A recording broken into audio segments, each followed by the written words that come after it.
Hello everyone, it's Leo, and in this video we are going to talk about episode 38 from Healing Good PreCure, which was Chiyu's last episode. Yes, probably this is going to be Chiyu's last focused episode because we're entering on the last stretch of Healing Good, and I'm super excited to see what Healing Good will bring us. But now let's focus on what happened in episode 38 and our girl's journey to her important and life-changing decision. What is she going to choose for her life? So basically, when this episode starts, we see Chiyu's family all gathered around the table. They're reading a newspaper which has Chiyu's interview, and we can see her high jump. And so they start saying that she is very good at the high jump, and they're all hoping and rooting for her to choose the high jump and, to be a professional high jumper and travel all around the world to fulfill her dream and to fulfill not only a dream, but also an ability of hers, which is jumping high. And because of that, her brother says, I'm going to take care of the Sawaizumi Inn. I'm going to inherit it so you can focus on your dream. They were thinking about Chiyu, but at that moment, she felt it. She, something that she was longing for, something that she was preparing herself her whole life until now, just shattered in front of her because she had to focus on something else. And that left a big impact on her, which led to that scene in the classroom, which I think was very, very nice. So one thing nice about Healing Good is that Nodoka, Chiyu, and Hinata are very good friends with each other, and both Nodoka and Hinata noticed that there was something wrong with Chiyu. Even the teacher kind of noticed that something was off, but both of them quickly noticed. And so they went on to talk with her. And one thing that I found very nice was that Chiyu quickly opened up to them and quickly explained to them what was happening with her, what was happening inside her. And she was she opened her heart and said everything. She said that she has to focus on her dream of becoming a high jumper, a professional high jumper, and the end will be with her brother. And the girls understood that side of her, and they decided to root for her. They decided to stay by her side, basically. And when she got home after that, she had a moment in her training. She wasn't feeling herself. She was having a hard time in the high jump. And because of that, she was dealing with a lot of pressure from herself. And the girls were able to notice that. Pegitan was able to notice that. Pegitan noticed that since she left home, he noticed that something was wrong with her. And in this scene right here, we could see that her brother Toji was really giving his best in terms of taking care of the Sawaizumi Inn. He is giving his all, not only for himself because he loves the Sawaizumi Inn, but also because of Chiyu, because he wants Chiyu to be free of her worries about the Sawaizumi Inn and focus 100% on being a professional high jumper. But everything that was happening, her family was focused on bringing the best for her. But they were forgetting something very important. What about her own feelings over the matter? What about how she felt over leaving the Sawaizumi Inn and not being the innkeeper that she always wanted to be? They weren't thinking about it. They thought that she wanted the high jump, and they weren't really focusing on her own feelings.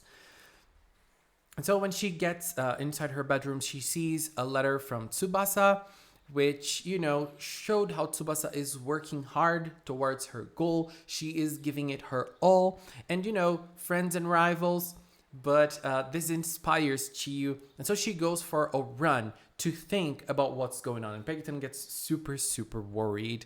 Pegitan was really adorable in this episode. So let's talk a little bit about the villains now. So we have 3 villains in Healing Good, basically. And I think that this scene highlighted the difference between the 3 of them. It was very interesting, even though the reason barely appeared. So we have Shindoine, who was doing everything she can to impress King Byogen.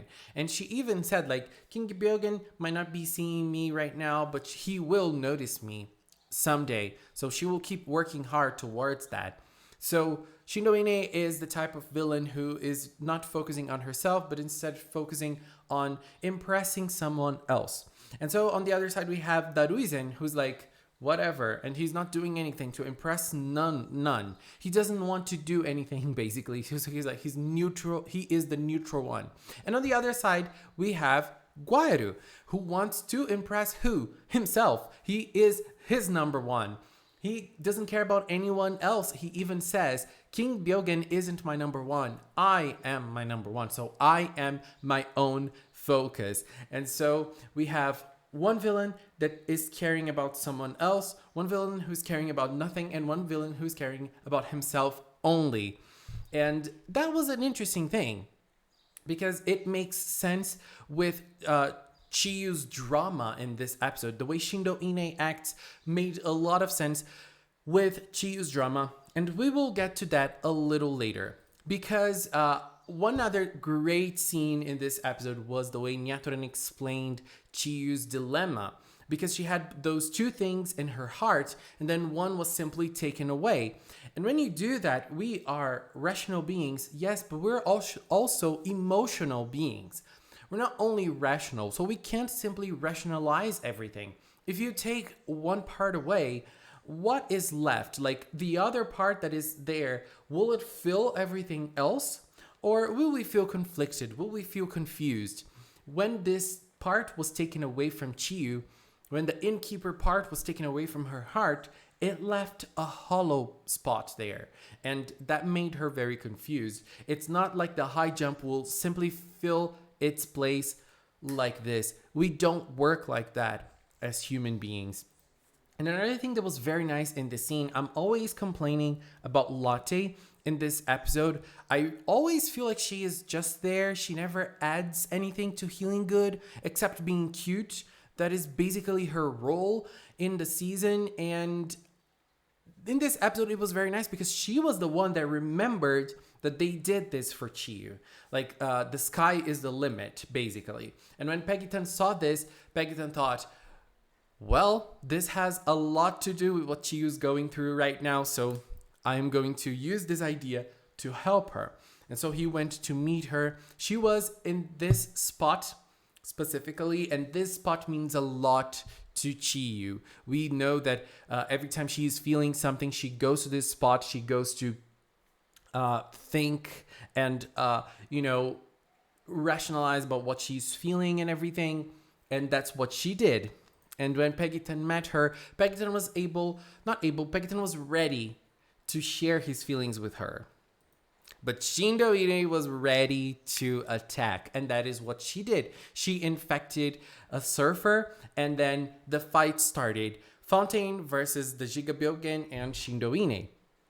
And so the girls quickly went there. This scene was very nice. Cure Earth basically flying over water. I wanted to make a religious reference, but I don't think I can. Sorry about that. And then, this scene was cool. But what really mattered at this moment was Fontaine's dilemma. Basically, when she saw Shindo Ine so focused on her own dream of impressing King Byogen, she noticed that people around her, like Shindo Ine is focused on her dream, Tsubasa is focused on her dream, and Chiyu, she can't decide on a dream of hers. She loves both things. She loves her inn, the Sawaizumi Inn. She loves the high jump as well. So what will she decide? What is going to be her choice? And if she doesn't make a choice, that will be a bad thing. Because if you don't put your heart onto something specific, you won't be able to succeed in it. And Chiyu was feeling it. She was having the blues. And I feel like this is very relatable to us as humans. And when we grow up, we see that it's not exactly like that. And I'll get to that a little later. But she was feeling it. She couldn't decide between both of them. And then Peggy-tan was there, ready to give her words of advice. Because what happens is, since the start of Healing Good, Chiyu was giving her best in everything. She was giving her best in the high jump at school. she was giving her best in the Sawazumi Inn. She was giving her best at school in her studies. She always has great grades. And also, she was giving her best as being Cure Fontaine. And in none of those cases, she was giving her best because she was thinking, "Oh my God, this is my destiny. I have to do this." No, she's just like that. She can do it. She doesn't need to like put all of her energy in one thing. She can do it. She is someone who is able to work with lots of responsibilities at the same time. That was something that she was always able to do, and Peggyton noticed that, and he told her that, and I felt that it was a very, very adorable moment. And the most adorable moment in this episode was when Peggyton told her, "If you're not feeling courageous enough, if you're lacking braveness, you can get some of mine," which is something she told him in the third episode from Healing Good. She shared her courage with him right at that moment, because Peggyton was always that kind of person or mascot who's always afraid of things, who's always scared of trying to do things. And she was the opposite. She's always ready to go and give it her all. And so that's what she did. That's what he did with her. And she felt shocked with it, because she was just not seeing this side, that she can have the braveness to not choose one specific thing. Why not choose both things? Why not be able to look at it and say, "I can give my best to everything. I'm just like that." She can do it. We know that, right? And she wasn't seeing it, but Peggyton was. And I like this because Peggyton is very observant of things that are going around him. And he's also obviously very observant of Chiyu. And their relationship since the third episode has just been growing and growing and growing stronger, to culminate in this episode, and Peggyton giving her courage. Peggyton giving her the word of advice that mattered the most, and no one else could see. Only Peggyton was able to see this. And I found this moment very, very impressive. And so at that same moment, Shindo Ine was saying that she was going to infect everything to impress King Byogen. And so there were like more pressing matters for Cure Fontaine to attend. And she was like, "I'm ready to fulfill my mission as a PreCure." And then we had a little confrontation between Shindo Ine and Cure Fontaine. I'm so sad because it was so short, but it was very nice seeing Cure Fontaine reflect Shindo Ine's attack. I was like, girl, work. That was awesome. That was really awesome. And unfortunately, I felt like the fight of this episode kind of lacked. I thought that it wasn't that interesting. I was expecting something bigger, honestly. And we even saw Cure Fontaine using the rain bottle, which is the most beautiful bottle in my opinion. But it was so lackluster. Cure Fontaine really, really deserved better for her last focus episode, honestly. She really deserved better in this aspect. But nonetheless, her relationship with Peggyton was the highlight of this episode for me. And then at the end, she shared with her family that she is now going to be the innkeeper and the high jumper. She is going to do both things because she can do it. So Peggyton was very happy, and he was ready to root for her once more. This was basically episode 38. So what I wanted to say about when you're an adult and how things change for you is that you understand that sometimes in life you don't make choices. Life makes the choices for you, and you just go with it. And because we don't have control over everything that happens. And so sometimes we have dreams, and we have to change the dreams, and we have to adapt the dreams to fit our current situations. And I feel like sometimes deciding whether or not what you're going to focus in isn't the most important thing, because sometimes we just have to survive. I don't even know why I'm saying this, because it has nothing to do with this episode. But I just wanted to add those 2 cents about choices. And one other thing now about the episode itself. This episode was nice. I liked it. But I'm going to be honest and say that I was expecting a little more, because this is Chiyo's last episode. So I was expecting something grander to close her narrative.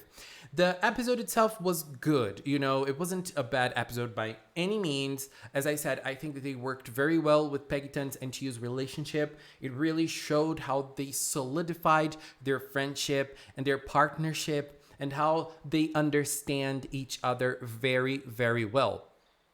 And so, what I was expecting was something grander to close her story.